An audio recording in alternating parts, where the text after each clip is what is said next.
Friends, I am Deepak Sharma. I am from your trouble shooter. So friends, मेरे last video में हमने बात करी थी 5 इंजीनियरिंग की मेजर ब्रांचेस की, which was electronics, electrical, civil, mechanical and computer engineering. आज इस वीडियो में मैं आपके लिए लेकर आया हूं इंजीनियरिंग की कुछ उन ब्रांचेस के लिए जिनके बारे में बहुत कम बात होती है या फिर लोगों को बहुत कम अवेयरनेस है, बट इन ब्रांचेस में भी उतने ही अच्छे करियर ऑप्शंस हैं जितने इंजीनियरिंग के मेजर ब्रांचेस में हैं। सो इस वीडियो में हम बात करेंगे 29 टाइप्स की इंजीनियरिंग के बारे में। सो चलिए स्टार्ट करते हैं। सो फ्रेंड्स, चलिए बात करते हैं सबसे पहली ब्रांच की, विच इज आईटी और इंफॉर्मेशन टेक्नोलॉजी। सो मोस्टली लोग ये कंफ्यूजन में रहते हैं कि कंप्यूटर लें या आईटी लें, क्योंकि दोनों एक जैसा ही लगता है।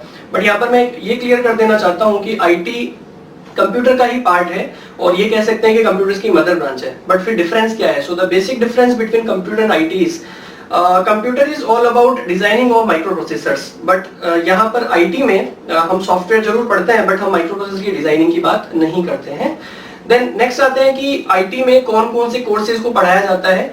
सो यहाँ पर मेजर कोर्सेज है OOPS, which is object oriented programming, software development, DBMS, which is database management system, etcetera. Next point आता है कि आईटी में कौन कौन से करियर ऑप्शंस हैं। So you can become a web developer, और you can become a programmer, और you can become a quality analyst.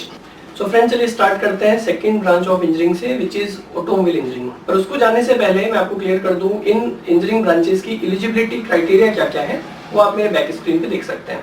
सो चलिए ऑटोमोबाइल को समझते हैं। सो what is automobile? Basically automobile एक पार्ट है मैकेनिकल इंजीनियरिंग का, मतलब इसकी मदर ब्रांच मैकेनिकल ही है। बट डिफरेंस ये है कि जहाँ मैकेनिकल इंजीनियरिंग में हम बात करते हैं इंडस्ट्री की, इंडस्ट्री में जो मशीनरी काम आ रही है उनकी, वहां पर ऑटोमोबाइल में सेगमेंट कन्फाइंड हो जाता है ऑटोमोटिव इंडस्ट्रीज के बारे में या ऑटोमोबाइल्स के डिजाइन के बारे में। तो चलिए जानते हैं इसका सिलेबस क्या है, क्या पढ़ाते हैं ऑटोमोबाइल इंजीनियरिंग में। सो इसके सिलेबस में कवर होता है CAD CAM, modern vehicle technology, vehicle dynamics, manufacturing methods and engine principles. तो चलिए अब समझते हैं अपॉर्चुनिटीज क्या क्या है ऑटोमोबाइल इंजीनियरिंग करने के बारे में। तो इसके बाद आप जा सकते हैं कुछ कंपनीज जैसे टाटा मोटर्स, मारुति, हुंडई, इन सब में, या फिर आप वर्क कर सकते हैं एज ए डेवलपमेंट इंजीनियर, या फिर हम फैब्रिकेशन ऑफ व्हीकल्स में जा सकते हैं, या फिर क्वालिटी कंट्रोल इंजीनियर की फॉर्म में काम कर सकते हैं।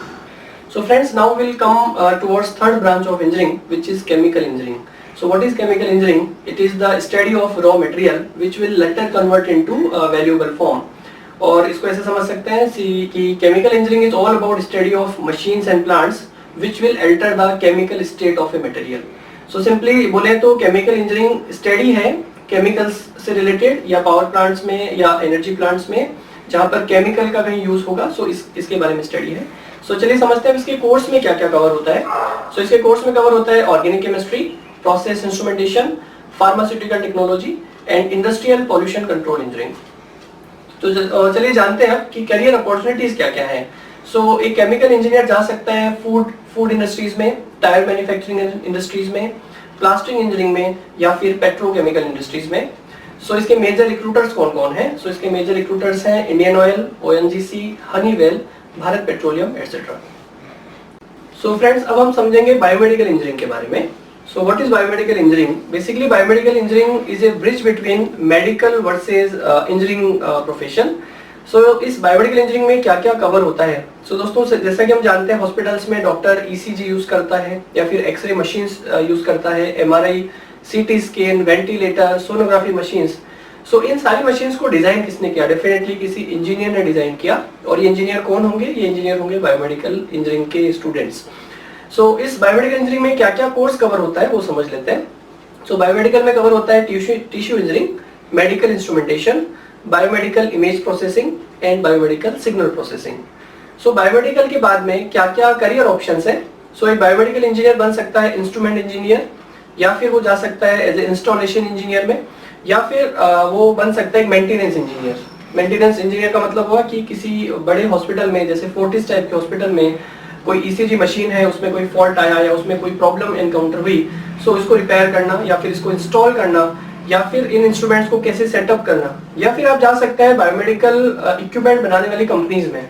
सो कौन कौन सी कंपनियां हैं जो बायोमेडिकल इंजीनियर्स को रिक्रूट करती हैं? सो इनमें बड़े नाम हैं Johnson and Johnson, Siemens health care, Philips health care and Abbott laboratories. So friends, अब हम समझेंगे कंस्ट्रक्शन इंजीनियरिंग को। सो कंस्ट्रक्शन इंजीनियरिंग जो पार्ट है वो देखा जाए तो सिविल इंजीनियरिंग का ही पार्ट है, पर फिर भी सिविल और कंस्ट्रक्शन में थोड़ा डिफरेंस है। डिफरेंस क्या है? सिविल इंजीनियरिंग जहाँ पे रिलेटेड है डिजाइनिंग ऑफ प्रोजेक्ट से, वहीं पर कंस्ट्रक्शन इंजीनियरिंग रिलेटेड है मैनेजमेंट ऑफ कंस्ट्रक्शन प्रोजेक्ट से। तो इसका मतलब क्या होगा कि कोई भी प्रोजेक्ट कितने डेडलाइन पे फिनिश होगा, कितने टाइम में कंप्लीट होगा, क्या क्या उसके पार्ट्स होंगे, वो सारा कवर होता है कंस्ट्रक्शन इंजीनियरिंग के अंदर में। सो इसके कोर्स में क्या क्या पढ़ाया जाता है? सो कंस्ट्रक्शन इंजीनियरिंग में कवर होता है building, mall and town planning, construction management, foundation of engineering, earthquake engineering and geology engineering. So construction engineering के बाद में क्या क्या करियर अपॉर्चुनिटीज हैं? So a construction engineer can go in construction companies like dams, malls, building, etc. Or he can become a supervisory engineer, or you can become a division head. So, कौन-कौन सी companies हैं जो इस engineer को higher करती है? So कुछ popular names हैं, Gammon India, RNS infrastructure, BGR energy system limited and Afcons infrastructures. So friends, हम सभी ने बड़े बड़े शिप्स देखे होंगे। उनको देखकर हमारे मन में जनरली ख्याल आता है कि इनकी डिजाइन किसने की होगी, इन बड़े बड़े शिप्स में जो इलेक्ट्रिसिटी सप्लाई हो रहा है वो कैसे हुआ होगा, या फिर इनके मेंटेनेंस को कौन देखता होगा।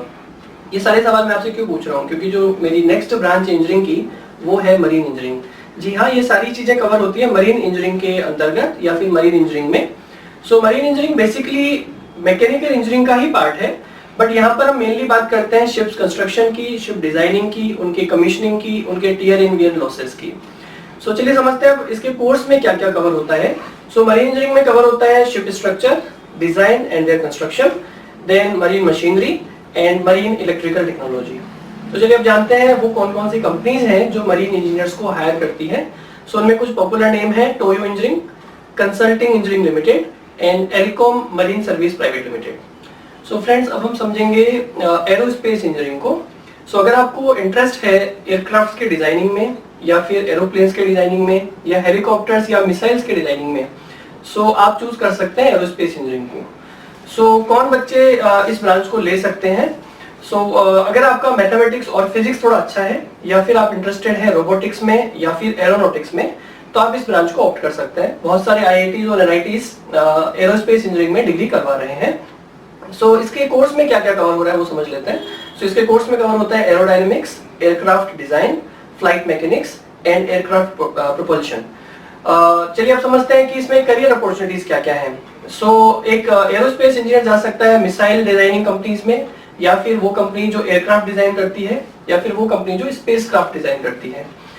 सो कौन कौन सी कंपनीज हैं जिसमें एरोस्पेस के बाद में आप जॉब ले सकते हैं? सो उसमें कुछ नेम्स हैं, जैसे Boeing Airbus, Rolls Royce, United technology, Boeing India private limited and Hindustan aeronautics etcetera. So students, अब हम समझेंगे प्रोडक्शन एंड इंडस्ट्रियल इंजीनियरिंग को, जिसको शॉर्ट में बोलते हैं P&I ब्रांच।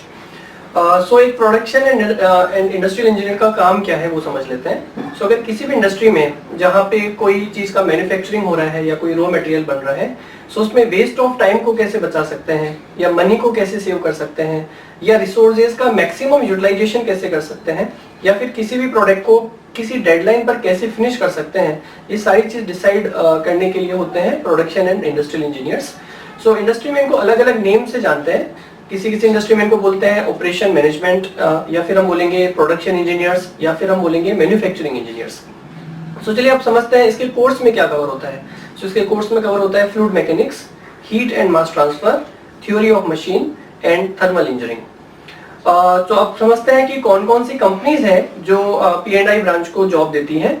सो इसमें पहली कंपनी है नाल्को, देन सेकंड है हिंडाल्को एंड थर्ड कंपनी है L&T।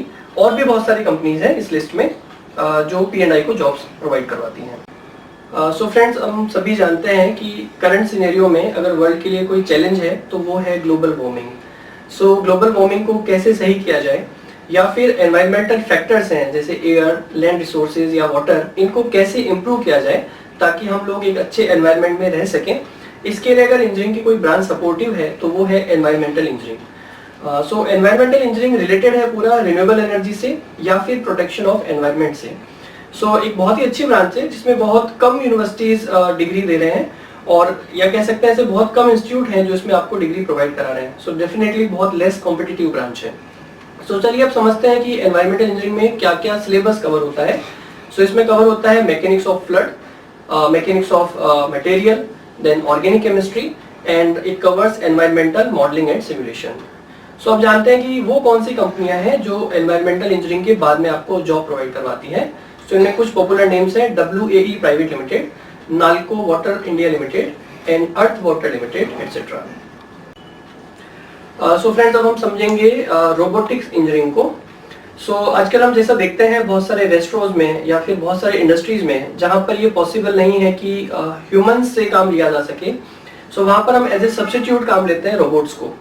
सो इसी सेक्टर में जो इंजीनियरिंग है उसको बोलेंगे robotics engineering. So definitely why robotics engineering is so important, so it improves work efficiency as well as it improves human safety. So चलिए आप समझते हैं इसमें कोर्स क्या क्या कवर होता है। सो इसमें कवर होता है artificial intelligence, simulation and modelling, basics of robotics, digital electronics, sensor and instrumentation and Jio mechanics. चलिए आप जानते हैं कंपनीज ऐसी कौन कौन सी हैं जो रोबोटिक्स में आपको जॉब प्रोवाइड कराती है। सो इनमें कुछ पॉपुलर नेम है grey orange, grid boards and इन्वेंटो robotics India etcetera. So friends, आज हमने इंजीनियरिंग की 10 ब्रांचेस के बारे में और समझा। लास्ट वीडियो में हमने 5 मेजर ब्रांचेस की बात करी थी और आज हमने बात करी है 10 और इंजीनियरिंग ब्रांचेस की। इंजीनियरिंग की और भी बहुत सारी ब्रांचेस हैं जिसको हमने इस वीडियो में कवर नहीं किया है, वो हम बात करेंगे हमारे नेक्स्ट वीडियो में। तो आपको मेरा ये वीडियो कैसा लगा कमेंट सेक्शन में कमेंट करके अपनी राय मुझे जरूर दें। तो चलिए मिलते हैं मेरे नेक्स्ट वीडियो में।